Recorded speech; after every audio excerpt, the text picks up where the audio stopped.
Welcome back to Here's Next Door. Thank you for joining us for another Station Cribs. We're in Colorado. We're going to be doing South Metro, station number 20. This is a Wildland fire station and an engine, so let's go see what they have.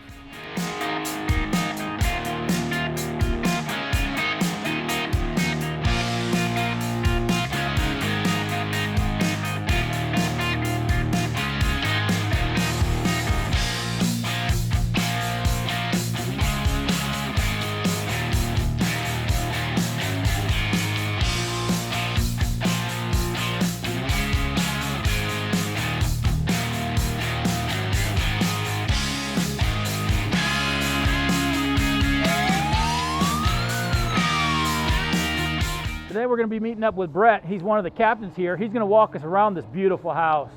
Let me see if he's home. Ring the doorbell.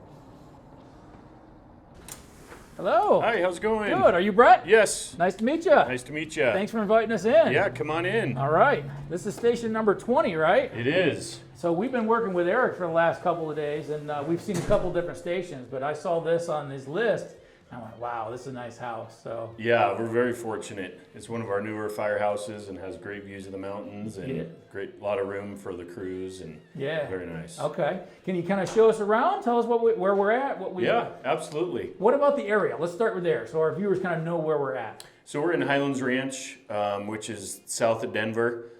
We border Denver Fires District, and so our fire district is about 200 square miles. Okay. And so we have a vast majority that we cover with about 30 stations. Okay. So in that, are you more rural? Are you more suburban? Are you city? I would say suburban. Yeah, Okay. there's rural areas to our district as we go, south of here or go south like into Parker, south of Parker. There's certain areas that are unhydranted, so we'll bring tenders for a tender response. Okay. But for the most part, I'd say we're pretty suburban. We also have the tech center, so there's some metropolitan to our district as well, Right. with high rises there and different things that brings. Okay, very cool. So- And tell me a little bit about yourself. You are the captain here, correct? I'm not a captain at this station. I'm Okay. a captain at Station 34, which is over in Lone Tree. Okay. We have a truck company and then a heavy rescue at that station. So I'm also the tech rescue captain, so manage that team. This is one of our Wildland houses. So I'm actually on overtime today filling in for one of the lieutenants or one of the captains that's deployed for severity for the Pike National Forest. Okay. So Okay. when they get deployed, then they get backfilled through like the federal system. Yeah. And so it does create some overtime here and there depending on how many Okay. people are on shift. Well, thanks for joining and helping out where needed. Yeah. So we actually just did. If you guys haven't seen it yet, go back and take a look at our Wildland station rigs. It's really cool to see, and that's what he's talking about. Those groups were deployed. So Yeah. So we have 3 different wildland houses that specialize in wildland, and they actually deploy nationally to go take care of fires. There's a crew out in California right now in Santa Barbara and that whole area, and then we have another crew that's helping out for like the Forest Service for any fires that could occur from lightning strikes or things like that. all right. So as I drove up, it looked like a traditional firehouse with those nice big red doors. We'll get that towards the end. Perfect. But we walk in the front here. This is your foyer, right? Yes, sir. Okay. Yep. Take me around. Yeah, so as you come in here, you can kind of get a view of the firefighter office as we go in here, and that'll be our first office that we go in. And that's where you just write your reports and keep an eye on the public coming up and Correct. things like that, right? Yeah, so if we have any EMS reports, any fire things, we have trainings that we have to make sure we take care of certifications and trainings. Yep. We have to do so many hours, so that's where we do a lot of our computer training on those, and then reports and just the basic stuff, Okay. basically. All right. So. Now, are you guys paramedics and EMTs and firefighters, or Yes, how do you sir. operate? Yes. So everybody here today is EMT basic. Paramedics get in here every so often, and actually in October it'll be hard staffed with an ALS seat. Okay. So in October there'll be a paramedic staffed here full time. Nice. We're all EMT basics, and then the stations surrounding us have medic units, and so we respond in with them, and Okay. we do fire transports to the hospital as well. Gotcha. With those crews. I see you got a nice big old topographical map here. Where are we? So we're right here on Wildcat Reserve Parkway. Okay. If people know like Lincoln and I-25, that's further to the right. Cherokee Reservoir's pretty close to here. And that's the creek that we can see, or the reservoir that we can see right from the. Correct. Okay. Yep. Yeah. So we'll help with dive responses over there, we have a dive team that responds out there, and we would help and come in as like shore support as part of the engine crew. Okay. And help with medical or shore support if they needed for communications or things like that, line tenders, all those sort of things. Yeah. All right, and then where we go from here? Another office over here. This is the officer's office. So the lieutenants and captains that are housed here have, their own office for reasons, meetings and things like that. So if you have a personnel meeting or, a chief stops by or something that has to talk about, something confidential, it's a nice private place that we can hang out in and take care of business. How many crew do you have on station? This will be a 4-person engine here as of October. Okay. So right now it's 3 on the engine, but it'll be hard staffed with 4. And then next year, all the South Metro stations will be hard staffed. 4-person engines will be the minimum. Okay. So most have 4 on the engine and 2 on the medic unit. Okay. But there's no medic unit out of this house. Do your captains and lieutenants include in that, or are they separate? They're included in that. Yep. Okay. So it's 1 captain per 3 for the 3 shifts. Okay. So the captain would be on one of the shifts, and then the other 2 would have lieutenants. Perfect. So. All right. And then as we come out here, we can go down the hallway, and we'll go through the day room here. Okay. This is where we spend time in the evening if we have it. Okay. You're calling it a day room. I would call this a lodge. Okay. This is yeah, absolutely it's gorgeous. Very nice. Yeah. Yeah. So they really kept nice. with like the vaulted ceiling theme, in here in the bay. So kind of like that barn type, open type feeling. Yeah. So. You got plenty of seats, nice big TV, Yeah. some entertainment to kind of relax in between calls. And maybe even do some training.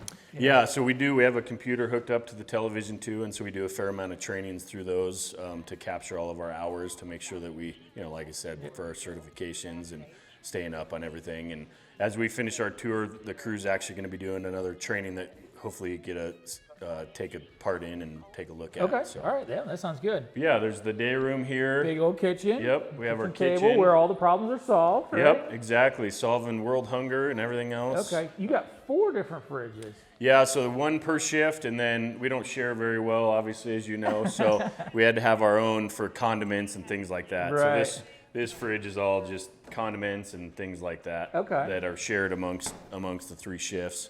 And so we have an employee fund, and we pay for that with our own money to stock all the food and everything. What do you normally run as far as shifts? Do you like A, B, and C platoons? Yeah, we're A, B, and C shift, and we're 4896 schedule. That's not too bad. Yeah. Yeah. Works out good. And as I'm standing here, I see a lot of light coming in from the mountains here. Yeah. And you have a kind of a patio. Can we go out there? Yeah, absolutely. Yeah, we have very nice views of the mountains here to the west. You can see Chatfield Reservoir to the west here, Right. like we were talking about. Okay. And then, we have our barbecue and our smoker for cooking, and so we do a fair amount of barbecuing. And Right. At my firehouse the other day, we bought a 17-pound brisket and started smoking it at 9 o'clock at night and had it for dinner the next night. So people take pride in their cooking, and it's a great place to learn if you don't know how to cook. There's a lot of good chefs in the firehouse. Yeah, exactly. But this view, it's almost like a vacation station. I know you guys work hard. I'm not discrediting any of that. You guys work hard as just anybody else, but man, this view is it's very fantastic. nice. Yeah, nice to relax and drink a cup of coffee on the patio in the morning. Yeah. And then these are all of our food lockers. Okay. So same thing. Just all 3 shifts have their own food locker. The rest of the kitchen here, as you already saw. Okay. We just have cleaning supplies, some closets here, and then our bedrooms are all back in this area. So this is staffed 24/7 with paid crew. Is that correct? It is. Okay. Yep. Yeah. So we're 48-hour shifts, and this is Chad's room. He's one of the rookies here, so he keeps his room very tidy. So Yeah. I feel comfortable showing you this room here. Most of us just came in this morning, so some of us haven't made our beds yet. So this is what a typical room and this at 40s feels like or 20s looks basically like. a college dorm. You're going to spend a year at a college. You got to have a nice, comfortable place to stay.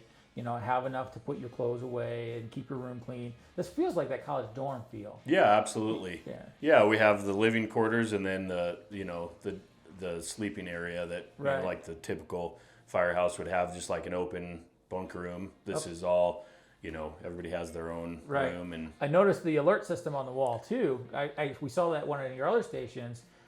It's cool that your administration decided, hey, we need to have an alert system that doesn't wake up everybody if we don't need to. Yeah, they do a very good job making sure that when we are able to sleep, that we try to get good sleep, because we do get interrupted multiple times per night at a lot of the firehouses. So Right. if you can cut one of the units out that you're not on and not have to get up for that call, then that helps you, especially when we work 2 days straight. It helps with the sleep deprivation.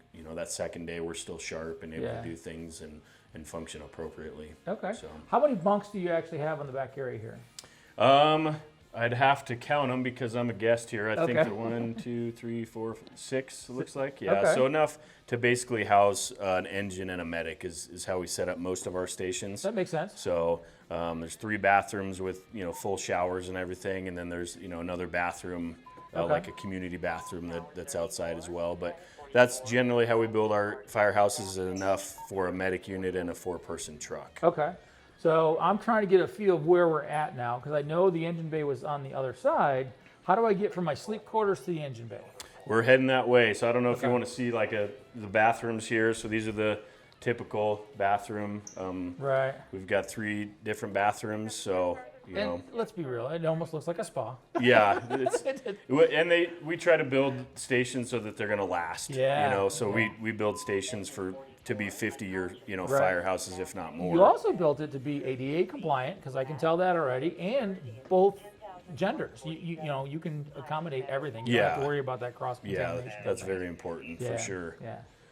Just a hallway, and then as we head it back out here, this will lead us to the bay. So that was the hallway that we came in on. There's another, so this one wraps around. Okay. So we can go through here to the bay, or we can go back out that way. Okay. But basically this just has more storage closets, and then we have a laundry room here. Okay. We have an ice machine. For your personal laundry and things like that. Yep. We do all of our, uniforms, towels, things like that. And then we have another washing machine in the bay for contamination. So we don't want to wash the truck or do things with those towels. So we have separate ones for our coveralls. Like during COVID, we started wearing coveralls, and then we would wash those after each call. Okay. Or so we didn't bring contaminants back into the firehouse. I like even in the hallway that you brought some of your old history. This is a new building, but you have some of the old calls on the wall and some of the old. Yeah, there's some really cool ones in here. One of them is of Grogan the engineer. I always thought it was a cool picture of the sequoias in Northern California, and that's the cool thing about the Wildland team is they deploy all over the country to be able to help other people when they're short-staffed or need help, and they get to bring that knowledge back here. But the things they get to see are pretty cool. So they've done a good job at this firehouse of capturing some of that. You can see the rigs and some of the landscapes that they get to see, and different fire weather that is unmatched. Yeah, and there's no other artwork like this anywhere. Yeah, this is specific to these houses. It's all from people capturing them on calls, or the PIOs. We have a very good PIO program. They'll capture them when we're out on an incident. Okay. And this is the foyer that we came in on. Yes, Make sir. sure I got my bearings. Yep. So you got 2 hallways going out to the apparatus bay. Correct. Okay. Yep, one towards the front and one towards the back. Another restroom here.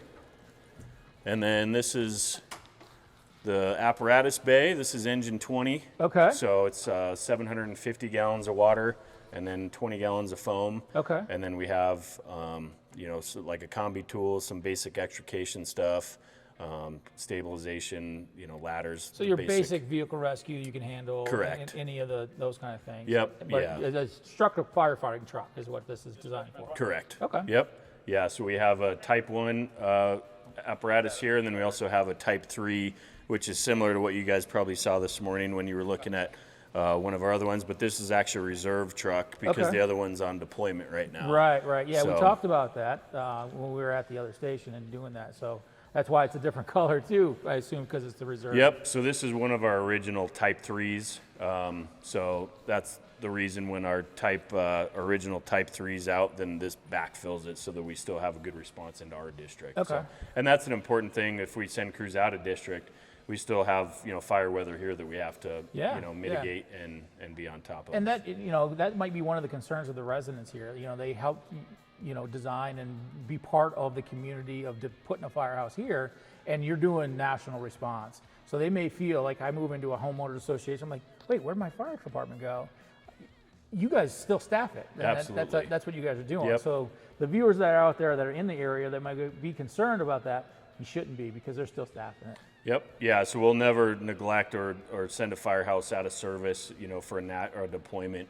It'll always be backfilled. Like I said, today I'm on overtime covering for another firefighter so that they can go out and help somebody else while they're having an emergency. Right, So. right.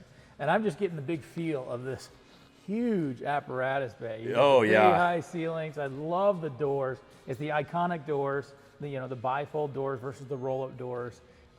Very cool house. Yeah, Like, yeah. Very traditional, but brand new. Yeah.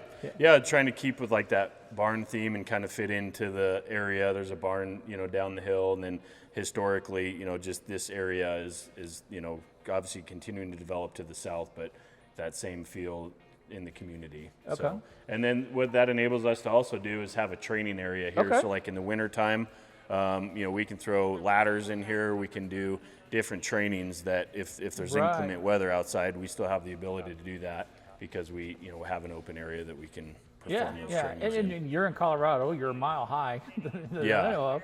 So you're going to get the snow. You're going to get the rain. You're going to get all 4 seasons here. Yep. Yeah, so we'll have blizzards and trying to mitigate those, and a lot of times we'll upstaff for those or incidents like that where there's room in some of the firehouses to put extra people so that, if we needed to upstaff another unit or things like that, we have room. Right. So there's actually an extra bay here, so this is basically an FDO truck. So if there's like a single resource deployment for Wildland, then they would take this out and they can operate on their own. If they're, like an engine boss or not an engine boss, like a strike team leader or division role, then they can take care of all that. Okay. So. And right behind us, you just got your Our engineer's tool room. Tool room. Yep, tool room's over here. This is an extra porta tank for training for the Wildland guys, so they can do some drafting with our Type 3 truck with that. And then this is, our tool room with all the different things. It's always important to incorporate into new buildings to have some kind of mechanics room, is what we call it back home, or a tool room. Because we want to make sure that these things are top notch, ready to go at any moment in time. And instead of sending it back to fleet or sending it off back to service for us, that could take it out for a week or 2 weeks, we can take care of the little things. And knowing that kind of stuff and having a tool room is very important. Yeah, for sure. Yeah, Fleet does a great job here at South Metro, and there's certain things we can take care of and not have to, call them, especially if it's on the weeknight or weekend or something too. We have on-call mechanics, but if we can fix it, we're going to try to do that and take care of it for sure. Right. So at this moment in time, this is where this open bay is going to be where the medic unit will potentially come. Is that correct? If we had a medic unit at the station, we have room for it here, correct. Okay. Yep. And then as we go back, we can come back here. We didn't go to that back hallway the whole way, so we can finish back there. But all right. This is just more of another storage room with like our medical supplies. Yeah. We have another washing machine back here and a bunker gear extractor. Okay. So not every firehouse has them, but we're kind of getting to the point where we're trying to get every firehouse to have their own extractor so people can wash their bunker gear and get rid of contaminants after fires or any type of hazmat call or something that we don't have to professionally send them in to be cleaned. Right. So and that's a cost savings. It's an upfront to put it here, but once it's there, that's a significant cost savings. Yeah, and the department's done a great job of cancer prevention for us, and so that's a big part of it is getting rid of the contaminants early and making sure we wash our gear after every fire. So yeah, and that goes back to the showers that you have too. Come in, take a shower right away, get rid of those contaminants. Exactly. That's going on. So this goes up to the mezzanine, but I saw someone working out back here. Yeah. You got a gear room, right? Yep, this is our gear room. So this is where all of the off-duty crew's gear is stored. There we go. Get the light going here. Yeah, so this is all of their bunker gear. We can close this door and kind of do that same thing and keep the contaminants out of here from the diesel exhaust. So it's really and compliant things like with the new NFPA regulations of cold, hot, and warm zones. Yep. So this takes care of all that. Yeah, and that's why we have a door, so we can kind of keep that isolated. Yeah. Keep that taken care of. But yeah, it's everybody's gear that are on the other 2 shifts, and then whatever extra we would need. We have 2 sets of bunker gear. Okay. So if we do get a fire, we would decon our gear, and then we'd put our backup set of gear on and wear that, so we're not having to wear. And I'm seeing these racks more and more as I cross the country. This is going to be the new tradition. When the next generation comes up, they're going to see these racks for everywhere. They're becoming very popular. But it works well. It does, yeah. It keeps everything off the ground. You can still clean in here. It makes it nice. Yeah, and then as we go back here, you can see the gym, and we got part of the crew working out right now. Okay. So Nice take you in gym. there. It's like you have your own Gold's Gym already on the station here. Yeah, yeah, and we have an annual fitness requirement, so that's a big part of, you know, our day-to-day operation is making sure that we're staying physically fit. And ATV too. And yeah, this is a cart, like a golf cart that we'll use for special events. So we can deploy for special events with a trailer, or if we had a call on the trail or something, we could hook it up to one of the trucks and get access on a trail. I think this is the first time I've seen the combination of a bike team and the trailer and, you know, everything put together. That's a great idea. Yeah. It's almost one of those heroes hacks that we need to talk about and spread the word, because this is a good way to do that. Yeah, and we actually have a separate trailer, like a bike medic trailer that will have a lot of the equipment in, and then a UTV program as well for special events. So this is one of the old Littleton ones that came over as part of the merge, and then we recently got a grant for some UTVs to replace a snowcat that we had that was aging, and so that enables us during blizzards or things like that, or getting access into like the backcountry here. It helps us get in there safely to rescue somebody that has an emergency. Okay. Can we take a look inside the gym real quick? Yeah, absolutely. And this is our weight room here. We got Matt's working out here. Running his miles. Say hi, Matt. How you doing, Matt? Yeah. He's got Holy his cow. This has everything. cardio in. Yeah. So we have, you know, stair stepper and pretty much plenty of cardio workouts, so everybody can be doing something if they want, and then, you know, free weights and everything else to get a good workout in. Yeah, nice floor. I'm sure you can get a sound system in here, get a little bit of music. Oh yeah, yep, exactly. That's key. Surprised it's not going already. Right. So do you guys normally schedule kind of workouts together? Do you try to get individual? Usually we'll try to schedule a time. So like this morning, came in, kind of had a plan for the day, and then say, you know, here's kind of the free time, and let people manage that. Okay. Sometimes we'll do crew workouts where we'll write stuff on the board, and then you've got to clear the board of reps and do some challenges and stuff, so that always makes it fun and interesting. It also creates that camaraderie between firefighters. Absolutely, yeah. And we can enable like hose and rope and things like that. We can incorporate that into the training, you know, to be able to train with some of that stuff. Tires, with a sledge hitting the tire, just different things that incorporate the job in it. Okay. Can we take a look at your mezzanine? Yeah, absolutely. Let's go out there.